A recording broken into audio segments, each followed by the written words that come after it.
What is the future of economic growth? One of the most striking facts about the world is how quickly and how suddenly humans got rich over the past 200 years. It's incredible, but it's nothing compared to what could happen in the future. If we take the rate of growth from 1950 and extrapolate it forward to the end of the century, global GDP could be $2.4 quadrillion, more than 20 times higher than it is today. Unfortunately, we're not keeping up with these trends. Productivity growth in the United States has encountered a slowdown since the mid-1970s. And this slowdown has real consequences.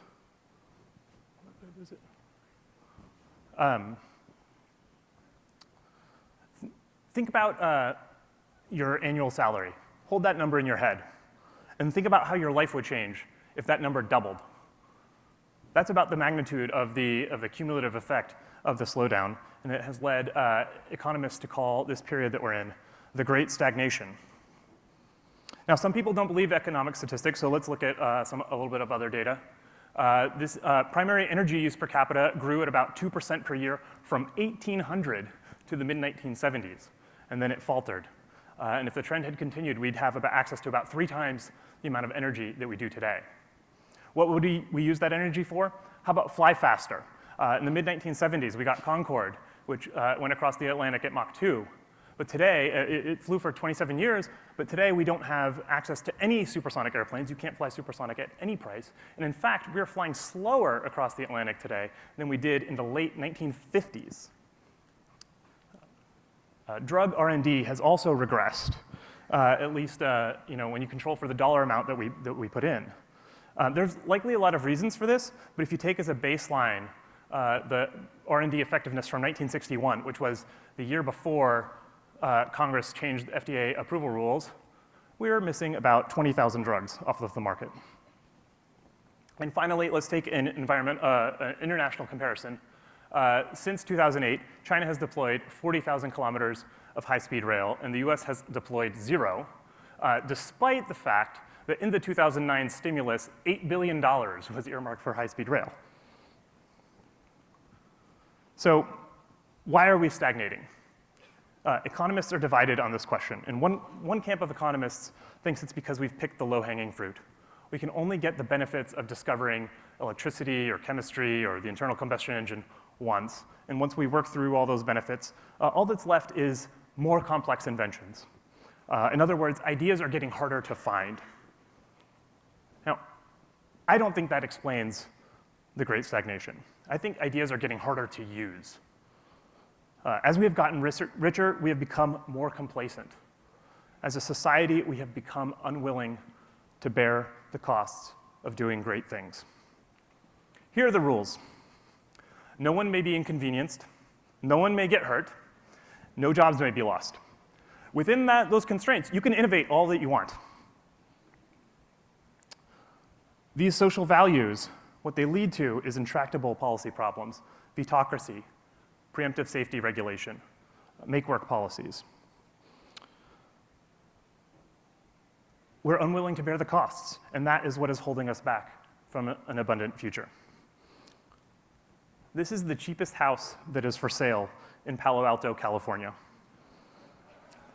I checked last week. Would you buy this house?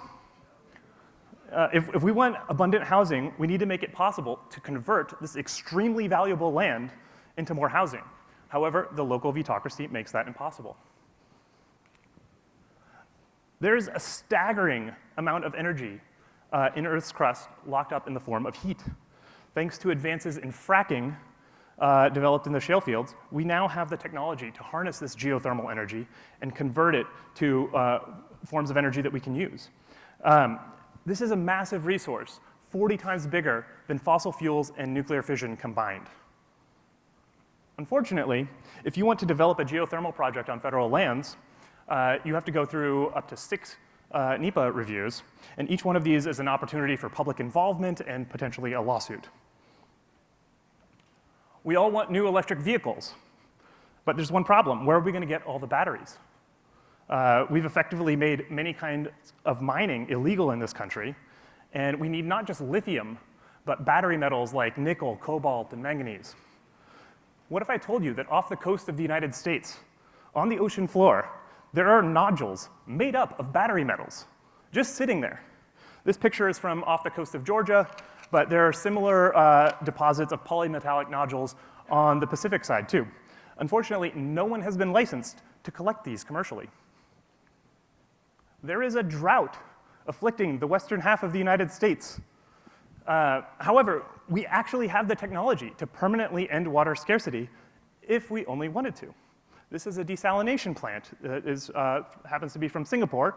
But if we made enough of these on the California coast and pumped the resulting fresh water to the headlands of the Colorado River, the drought would be over permanently. It would take about 2% of current US electricity use to do the desalination and the pumping necessary. We could have water abundance. But does anybody think that such a project could get through our vetocracy in the United States today? This is a passenger aircraft being developed right now by a company called Hermeus in Atlanta. And it will cruise at a speed of Mach 5, which will take you from New York to Los Angeles in about an hour. Unfortunately, that route is actually illegal because we prohibit all supersonic flights over the United States, no matter how much the sonic boom is softened. FAA regulations will also add billions of dollars in cost and years to the development timeline of this vehicle. Would you rather spend your old age trapped in a wheelchair, or would you rather be spry, limber, and active into your 90s and possibly beyond? You could play with your great-grandchildren. Biologists are making incredible progress at understanding the mechanisms of aging, with the possibility of developing drugs that extend both health span and lifespan. Wouldn't it be a shame if these drugs came on the market just a bit too late for you to take advantage of them? In a society with abundant resources, we'll expand into the cosmos. This is a rocket being developed by SpaceX to take humans to the moon and Mars at an actually affordable cost. Unfortunately, Congress has sunk tens of billions of dollars into a different boondoggle of a rocket that coincidentally launched for the first time this morning, half a decade behind schedule. And it's already economically obsolete. So why did Congress spend so much money on such a lousy rocket? To create jobs at Boeing, of course. So have we picked the low-hanging fruit? Of course not. Unfathomable abundance is possible. But the question is, are we willing to bear the costs?